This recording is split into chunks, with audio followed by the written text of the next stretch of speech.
एक समय की बात है।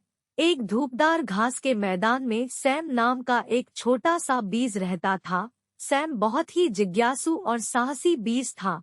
उसे घास के मैदान से परे की दुनिया के बारे में हवा द्वारा बताई गई कहानियां सुनना पसंद था। सैम का सपना दुनिया का अन्वेषण करना और वहां जानने लायक सब कुछ सीखना था। एक उजली सुबह, जैसे ही सूरज घास के मैदान पर चमक रहा था, सैम ने फैसला किया कि अब अपना साहसिक कार्य शुरू करने का समय आ गया है। बड़े दृढ़ संकल्प के साथ वह गर्म, आरामदायक धरती से बाहर निकलकर खुली हवा में आ गया। सैम उत्साहित था, लेकिन थोड़ा डरा हुआ भी था क्योंकि उसने पहले कभी घास के मैदान की सुरक्षा नहीं छोड़ी थी। जैसे ही सैम आगे बढ़ा, उसकी मुलाकात एक बुद्धिमान पुराने ओक के पेड़ से हुई। ओक के पेड़ ने सैम जैसे कई बीजों को अपनी यात्रा शुरू करते देखा था। तुम कहाँ जा रहे हो, छोटे बीज? ओक के पेड़ ने दयालुता से पूछा।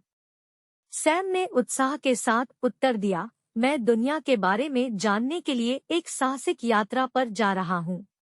ओक के पेड़ ने मुस्कुराते हुए कहा, यह एक अद्भुत सपना है सैम, लेकिन याद रखें, दुनिया एक बड़ी और कभी-कभी चुनौतीपूर्ण जगह हो सकती है। अपनी यात्रा के दौरान आपको कई बाधाओं का सामना करना पड़ेगा और आपको साहस के साथ उन पर काबू पाने की आवश्यकता हो सकती है। दयालुता। सैम ने सलाह के लिए ओक के पेड़ को धन्यवाद दिया और अपने रास्ते पर चलता रहा। वह पहाड़ियों पर लुढ़का, घाटियों में लुढ़का और यहाँ तक कि मकड़ी के जाल में भी फंस गया। प्रत्येक अनुभव ने उसे कुछ नया सिखाया और उसे थोड़ा समझदार बना दिया। एक दिन सैम ने खुद को एक हरे भरे, रंगीन बगीचे में पाया। बगीचा हर आकार और माप के सुंदर फूलों से भरा हुआ था। सैम बगीचे की सुंदरता से आश्चर्यचकित था और उसे आश्चर्य की अनुभूति हुई जो उसने पहले कभी अनुभव नहीं की थी। जैसे ही सैम ने बगीचे का निरीक्षण किया, उसने देखा कि प्रत्येक फूल अद्वितीय था, ठीक उसी घास के मैदान की तरह जहां से वह आया था। उनकी मुलाकात सनी नाम के एक मिलनसार सूरजमुखी, वायलेट नाम के एक शर्मीले बैंगनी रंग और डेजी नाम की एक हर्षित डेजी से हुई। वे सभी बहुत अलग थे लेकिन सद्भाव से एक साथ रहते थे। सैम को एक महत्वपूर्ण सबक का एहसास हुआ, दुनिया एक विविध और सुंदर जगह है और हमें अपने मतभेदों की सराहना करनी चाहिए और उनका जश्न मनाना चाहिए। उन्होंने यह भी सीखा कि दयालुता और दोस्ती किसी भी अंतर को पाट सकती है, चाहे हम कितने भी अलग क्यों न दिखें।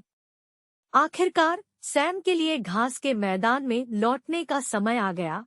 उन्होंने अपने साहसिक कार्य में बहुत कुछ देखा और सीखा था। जैसे ही वह अपने घर वापस लौटा, उसने घास के मैदान और अपनी यात्रा के दौरान सीखे गए सभी सबक के लिए आभारी महसूस किया। घास के मैदान में वापस सैम ने अपने अविश्वसनीय कारनामों और प्राप्त ज्ञान को अपने अंकुर मित्रों के साथ साझा किया। उन्होंने सैम की यात्रा से प्रेरित होकर चौड़ी आंखों और खुले दिल से सुना और इसलिए सैम नाम के छोटे बीज ने सभी अंकुरों को सिखाया कि अपने सपनों का पालन करना, दुनिया के बारे में सीखना, इसकी विविधता की सराहना करना और हमेशा दयालु रहना आवश्यक है। सैम के साहसिक कार्य ने न केवल उसे बुद्धिमान बना दिया था बल्कि पूरे मैदान में भी बुद्धिमत्ता ला दी थी।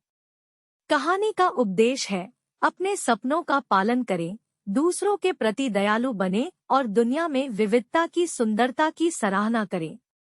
और जैसे ही घास के मैदान पर सूरज डूबा, सभी छोटे पौधे सो गए, अपने सपने देखने और अपने साहसिक कार्य शुरू करने के लिए प्रेरित हुए।